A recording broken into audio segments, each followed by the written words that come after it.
పాల్వంచ మండలంలోని రైతుల సంక్షేమానికి సొసైటీ పాలకవర్గం కృషి చేస్తుందని పాల్వంచ కోఆపరేటివ్ సొసైటీ అధ్యక్షులు డీసీఎంఎస్ చైర్మన్ రాష్ట్ర మార్కెఫెడ్ డైరెక్టర్ కొత్వాల శ్రీనివాసరావు అన్నారు. పాల్వంచ సొసైటీ జనరల్ బాడీ సమావేశం సోమవారం సంఘ కార్యాలయంలో నిర్వహించారు.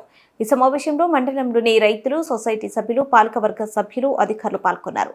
ఈ సందర్భంగా కొత్వాల మాట్లాడుతూ రైతులకు రుణాలు పంపిణీ, ఎంఆర్పీ ధరలకు ఎరువులు, సబ్సిడీపై విత్తనాలు పంపిణీ, కొనుగోలు కేంద్రాల ద్వారా ప్రభుత్వ మద్దతు ధరకు ధాన్యం కొనుగోలు వంటి కార్యక్రమాలు చేపట్టి రైతులకు అందుబాటులో ఉంటామన్నారు.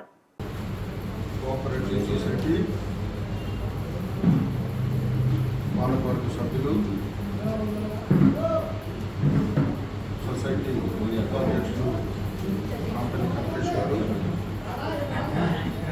నారాయణ గారు, జనమర బాబు గారు, చోగాన్ పాపారావు గారు, రామ్మోహన్ రావు గారు, రమణ గారు, అలాగే కృష్ణ గారు, జనార్దన్ రెడ్డి గారు, మేనేన వెంకటేశ్వరరావు గారు, అలాగే ఈ కార్యక్రమానికి వచ్చిన రైతు సోదరులు, సొసైటీ సభ్యులందరికీ కూడా నమస్కారాలు. ఎప్పట్లాగానే పాల్వంచ కోఆపరేటివ్ సొసైటీ రైతులందరికీ అందుబాటులో ఉంటూ వారికి రుణ సదుపాయం కానీ, ఎరువులు, ఇతరత్ర సదుపాయాలు కల్పిస్తూ మీ అందరికీ కూడా చేదోడు వాదోడుగా ఉండటం జరుగుతూ ఉంది.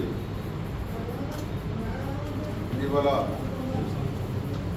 రాష్ట్రంలోని